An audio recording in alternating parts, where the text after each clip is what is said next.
अस्सलाम वालेकुम, welcome to the first lesson. क्योंकि ये हमारा पहला लेसन है तो हम बिल्कुल बेसिक से शुरू करेंगे कि इंस्टाग्राम पर एक शॉप सेटअप करते कैसे हैं। मैं आपको स्टेप बाय स्टेप दिखाऊंगी कि इंस्टाग्राम पर ये शॉप कैसे हम बना सकते हैं। ये एक बहुत इम्पॉर्टेंट स्किल है और अगर आप ये सीख जाएं तो आपके पास बहुत सारी अपॉर्चुनिटीज़ खुल जाती हैं। अगर आपके पास अपना बिज़नेस ना भी हो तो इसमें आपके पास जॉब अपॉर्चुनिटीज़ बहुत ज़्यादा खुल जाती हैं, क्योंकि जितने भी ब्रांड्स हैं, जितने भी शॉप्स हैं, जितने भी स्टोर्स हैं, वो अब सब ऑनलाइन रिटेल कर रहे हैं और ई कॉमर्स बिजनेसेस भी हैं जिसकी सारी ख़रीदो फ़रोख्त होती ही ऑनलाइन है। आप किसी भी शॉप या ब्रांड के बारे में सुनते हैं तो सबसे पहले लोग उनको इंस्टाग्राम पर ढूंढते हैं या गूगल पर ढूंढते हैं। तो इंस्टाग्राम पर शॉप होना एक बहुत बहुत ज़रूरी चीज़ है। जिसको ये करना आ जाए वो किसी भी बिज़नेस के लिए एक बहुत इम्पॉर्टेंट एसेट हो सकता है और वो अपने लिए एक बहुत अच्छी जॉब सिक्योर कर सकता है, जिससे वो 500 से $1000 मिनिमम कमा सकता है। तो इंस्टाग्राम पर एक शॉप सेटअप करने के लिए सबसे पहले आपको चाहिए इंस्टाग्राम, जाहिर सी बात है। तो इंस्टाग्राम की ऐप आप डाउनलोड करें और फिर उसके ऊपर एक अकाउंट सेटअप करें। जब ऐप खुल जाए तो सबसे पहले आप क्लिक करें क्रिएट न्यू अकाउंट पर। आपके पास सबसे पहले ऑप्शन आएगी क्रिएट यूज़र नेम। आप इसमें खाली जगह होगी, इसमें आप अपनी शॉप का नाम लिखें और उम्मीद करें कि आपको आपकी शॉप का यूज़र नेम मिल जाए। जैसे फॉर एग्ज़ाम्पल हम कहते हैं हमारी शॉप जो है वो होम डेकोर की शॉप है और हमारी शॉप का नाम है द होम स्टोर। ठीक है, अब हम कोशिश करेंगे कि हमारा जो इंस्टाग्राम यूज़र नेम है वो भी द होम स्टोर ही हो, ताकि हमारी ब्रांड की आइडेंटिटी हम मेंटेन कर सकें। तो यहाँ पर आप अपनी शॉप का नाम लिखें द होम स्टोर और नेक्स्ट पे क्लिक करें। अब वो यहाँ पर कह रहा है कि the user name the home store is not available. अगर ये अवेलेबल ना हो तो इसके साथ आप ऑफिशियल का वर्ड लगा लें या शॉप का वर्ड लगा लें, जैसे शॉप द होम स्टोर या द होम स्टोर ऑफिशियल। हम ट्राई करते हैं कि हम द होम स्टोर ऑफिशियल इस्तेमाल करके देखें। अगर आपको द होम स्टोर ऑफिशियल या शॉप द होम स्टोर मिल जाता है तो बहुत अच्छी बात है। अगर आपको ये नहीं मिलता तो फिर आपको फुल स्टॉप या फिर अंडरस्कोर लगाना पड़ेगा। ये थोड़ा सा अनप्रोफेशनल लगता है, लेकिन हमारे पास कभी कभार ऑप्शन नहीं होती तो हमें ये करना पड़ता है। लेकिन जो बेहतरीन तरीका है, जो सबसे अच्छा प्रेफर्ड तरीका है, वो ये है कि वही ओरिजिनल नाम किसी एक्स्ट्रा वर्ड के बग़ैर या किसी एक्स्ट्रा फुल स्टॉप या किसी एक्स्ट्रा और कैरेक्टर के बग़ैर इस्तेमाल किया जाए। लेकिन मैं ये बाकी आपको ऑप्शन सिर्फ इसलिए बता रही हूँ ताकि जब आप ये स्टेप करने लगें तो आपको ये प्रॉब्लम अगर फेस हो तो आपको उसका सलूशन मालूम हो। कभी भी अपने ब्रांड के ऑफिशियल नेम के साथ नंबर्स ना लगाएं।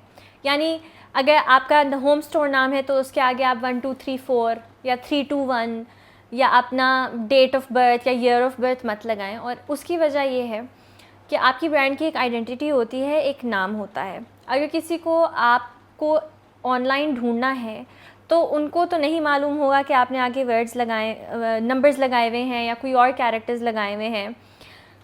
तो जितना वो closer to the real name होगा उतना लोगों के लिए आसान होगा। तो कोई आपको अगर इंस्टाग्राम पे आपकी शॉप ढूंढता है तो उसके लिए आसान होना चाहिए कि वो बस वही शॉप का नाम लिखे और उसको वो फ़ौरन से मिल जाए। लोगों को अदरवाइज़ बहुत कन्फ्यूजन हो जाएगी कि पता नहीं ये वही स्टोर है, वही स्टोर नहीं है, इनका यूज़र नेम क्या है, और वो आपको ऑनलाइन ढूंढते ही रह जाएंगे। जितना आसान है उनके लिए आपको ढूंढना, उतना आपकी शॉप के लिए, आपके बिज़नेस के लिए बेहतर है। एक और चीज़ का आपको ध्यान ये रखना है कि जो हैंडल यानी जो यूज़र नेम आप इंस्टाग्राम पर बनाते हैं वही यूज़र नेम आप फेसबुक के लिए भी बनाएं, वही यूज़र नेम आप ट्विटर के लिए भी बनाएं, ताकि आपकी ब्रांड में एक यूनिफॉर्मिटी आए। तो अगर आपने इंस्टाग्राम पे बनाया है द होम स्टोर ऑफिशियल तो आपका फेसबुक पे भी वही होना चाहिए, आपका ट्विटर पे भी वही होना चाहिए। इस तरह लोग आपको हर प्लेटफॉर्म पे आराम से ढूंढ पाएंगे, आपको गूगल पे भी आराम से ढूंढ पाएंगे और उनकी कन्फ्यूजन नहीं होगी। नेक्स्ट स्टेप यह है कि आप अपनी इंस्टाग्राम की सेटिंग्स में जाएं ऐसे और अकाउंट पर टैप करें, जो आपको थोड़ा सा नीचे जाकर नज़र आएगा। ठीक है, इसके बिल्कुल एंड में लिखा होगा स्विच टू प्रोफेशनल अकाउंट। क्योंकि ये कोई पर्सनल अकाउंट नहीं है, ये किसी इंसान का नहीं है, ये एक ब्रांड का है, एक स्टोर का है, एक शॉप का है, तो it has to be a professional account, जिसमें आपको 2 ऑप्शंस नज़र आएंगी। एक होगा क्रिएटर, एक होगा बिज़नेस। क्रिएटर जो है आपके कंटेंट क्रिएटर्स, इन्फ्लुएंसर्स, इनके लिए होता है, लेकिन क्योंकि आप एक बिज़नेस अकाउंट हैं, एक शॉप अकाउंट हैं, तो आप बिज़नेस को सिलेक्ट करके नेक्स्ट दबाएंगे, ठीक है।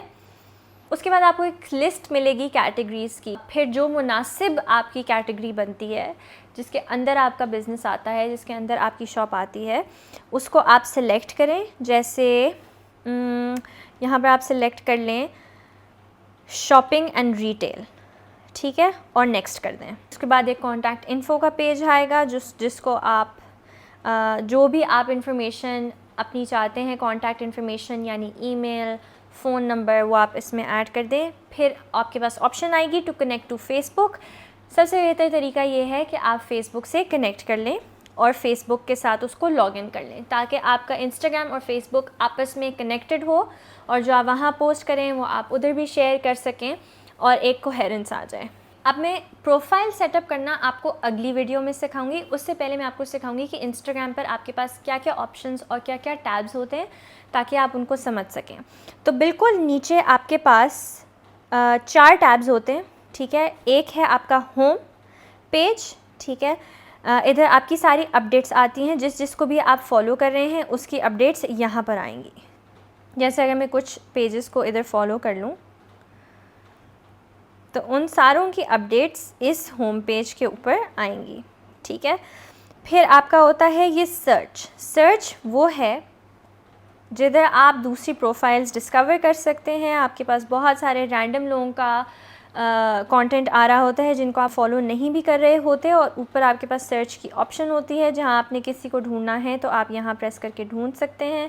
आपके पास ये कैटेगरीज़ भी ऊपर आ रही होती हैं, उस हिसाब से आप लोगों को डिस्कवर कर सकते हैं, अकाउंट्स डिस्कवर कर सकते हैं। एक बिज़नेस और शॉप जो है वो अपने से सिमिलर अकाउंट्स को फॉलो करेगी, तो जितने भी और होम डेकोर के पेजेस हैं आप उन्हें सर्च करके उन्हें फॉलो करें, या आप इन्फ्लुएंसर्स को फॉलो कर सकते हैं जो होम डेकोर या होम इंटीरियर की कैटेगरी में काम करते हैं या लोगों को इन्फ्लुएंस कर सकते हैं। फिर आपका ये है हार्ट, जहाँ बना होता है ये आपकी एक्टिविटी होती है कि आपकी सारी नोटिफिकेशंस यहाँ आती हैं कि किसने आपकी पोस्ट लाइक की, आपने किसकी पोस्ट लाइक की, वगैरह वगैरह। और ये जो लास्ट है ये आपका अपना प्रोफाइल पेज होता है, जिसमें फ़िलहाल कुछ भी नहीं है क्योंकि हमने अपनी प्रोफाइल अभी सेट नहीं की। नेक्स्ट वीडियो में मैं आपको बताऊंगी कि आपने अपनी प्रोफाइल कैसे सेट करनी है। बीच में जो ये प्लस साइन है ये आपका अपलोड करने के लिए होता है कि अगर आपने कोई वीडियो या पिक्चर डालनी हो तो वो आप यहाँ से डालते हैं, ठीक है। और इधर ऊपर वाले एरिया में यहाँ आपकी सारी स्टोरीज़ अपीयर होती हैं, जिसको भी आप फॉलो कर रहे होते हैं उनकी स्टोरीज़ अपीयर होती हैं। तो ये एक ओवरऑल समरी है कि इंस्टाग्राम पे क्या क्या ऑप्शंस अवेलेबल हैं और क्या चीज़ करने के लिए आपको कौन से टैब में जाना है। अब हमने अकाउंट्स तो बना लिया, लेकिन आपकी शॉप की हर चीज़ आपकी प्रोफाइल पे डिपेंड करती है कि प्रोफाइल आपकी कैसी सेटअप है, कैसी लगती है, जो कि मैं आपको नेक्स्ट लेसन में बताऊंगी। एक अच्छी शॉप सेटअप करने का मतलब है एक अच्छी प्रोफाइल सेट करना। ये हम अगली वीडियो में सीखेंगे।